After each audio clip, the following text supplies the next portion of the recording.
নমস্কার বন্ধুরা, সঙ্গীতা's রেসিপি ভিডিওতে সবাইকে স্বাগত। আজকে আমার রেসিপি হলো দারুণ স্বাদের পেঁপের পায়েস। পেঁপের পায়েসটা আমি কিভাবে বানাবো সেটাই শেয়ার করব আপনাদের সঙ্গে। খেতে কিন্তু দুর্দান্ত হয় বন্ধুরা পেঁপের পায়েসটা। তাহলে চলুন দেখে নেওয়া যাক আমার আজকের পেঁপের পায়েসের রেসিপিটা। দেখুন এখানে আমি পেঁপে নিয়েছি, পেঁপেটাকে ভালো করে কেটে ধুয়ে পরিষ্কার করে নিয়েছি। আর এখানে আমি কিন্তু একদম কাঁচা পেঁপে নিইনি, পেঁপেটা নিয়েছি মিডিয়াম পাকা, বেশি পাকাও না বেশি কাঁচাও না। এখন আমি পেঁপেটাকে একটা গ্রেটারের সাহায্যে গ্রেট করে নেব। দেখুন গ্রেট করে নিয়েছি, পেঁপেটা আমার গ্রেট করা হয়ে গেছে। এখন পেঁপেটাকে আমি সম্পূর্ণ পেঁপেটা কিন্তু গ্রেট করিনি, আমি মাত্র 2 টুকরো পেঁপে গ্রেট করেছি। এখন পেঁপেটাকে আমি একটা বাটির মধ্যে ঢেলে দিচ্ছি। এখন অল্প জল দিয়ে আমি পেঁপেটাকে অল্প একটু সেদ্ধ করে নেব। গ্রেট করা পেঁপেটাকে আমি এখন সেদ্ধ করে নেব।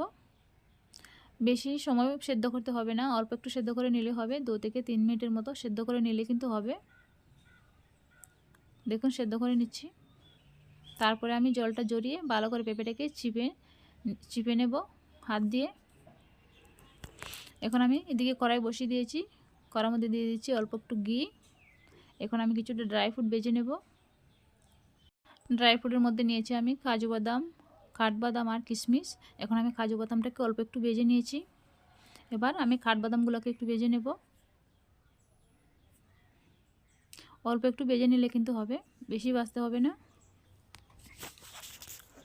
দেখুন ভেজে নিয়েছি, এখন আমি বাদামগুলোকেও নামিয়ে নিচ্ছি।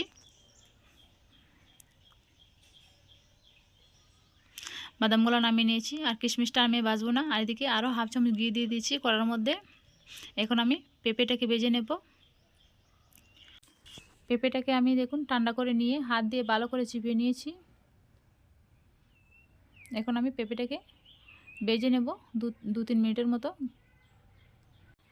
পেঁপেটাকে যদি ভেজে পায়েসের মধ্যে দেওয়া হয় তাহলে কিন্তু পায়েসের টেস্টটা অনেকটা বেড়ে যায়, তার জন্য আমি ভেজে নিচ্ছি। আপনারা কিন্তু না চাইলে নাও ভাজতে পারেন, এমনি কিন্তু দেওয়া যায়। তবে পেঁপের কাঁচা গন্ধটা যাতে না করে তার জন্য একটু ভেজে নিচ্ছি। দেখুন পেঁপেটা কিন্তু ভাজা হয়ে গেছে, এর থেকে আর বেশি ভাজতে হবে না। এখন আমি নামিয়ে নিচ্ছি, নামিয়ে নিয়েছি। এখন আমি একই কড়ার মধ্যে দিয়ে দিচ্ছি হাফ লিটার গরুর দুধ। আমি কিন্তু 1 লিটার গরুর দুধকে জাল করে হাফ লিটার করে নিয়েছি। এখন আমি দিয়ে দিচ্ছি দেখুন। তারপরে দিয়ে দিচ্ছি আমি দুধের মধ্যে কয়েকটা তেজপাতা। এখন আবারও আমি 5 মিনিটের মতো জাল করে নেব। যেহেতু দুধটা আমার আগে থেকে জাল করা ছিল তার জন্য আমি বেশি জাল করব না। আর দিয়ে দিচ্ছি কয়েকটা তেতো করা ইলাইচি।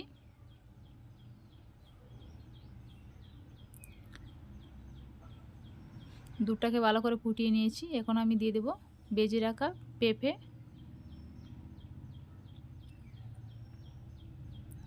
পেঁপেটা দিয়ে আবার একটু নাড়াচাড়া করে নিচ্ছি।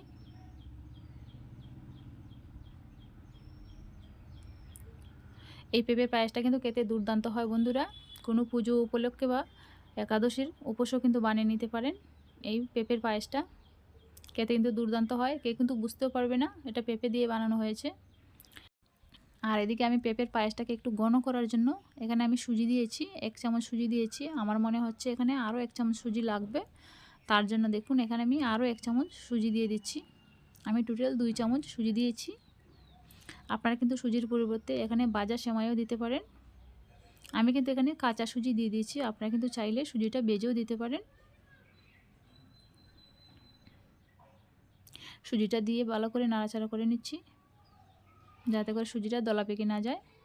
সুজিটা আমার সেদ্ধ হয়ে গেছে আর পেঁপেটাও কিন্তু সেদ্ধ হয়ে গেছে। এখন আমি এর মধ্যে দিয়ে দিচ্ছি 50 গ্রামের মতো চিনি। চিনিটা কিন্তু আপনারা আপনাদের পছন্দ মতো দিতে পারেন, যে যতটুকু মিষ্টি খান সেই অনুযায়ী। এখন আমি আরও একটু সময় ফুটিয়ে নেব পায়েসটাকে। দেখুন পায়েসটা কিন্তু আমার রান্না হয়ে গেছে।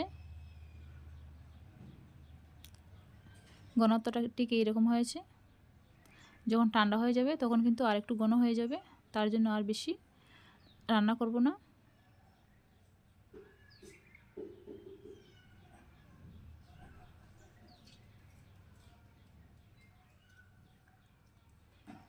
এখন আমি চুলার আঁচটা বন্ধ করে দেব কিছুটা ড্রাই ফ্রুট দিয়ে। দেখুন চুলার আঁচটা আমি বন্ধ করে দিয়েছি, আর কিছুটা ড্রাই ফ্রুট দিয়ে দিচ্ছি। এখন একটু নাড়াচাড়া করে নিচ্ছি। আমি ফিরে এসেছি পায়েসটাকে একদম পুরোপুরি ঠান্ডা করে নেওয়ার পরে।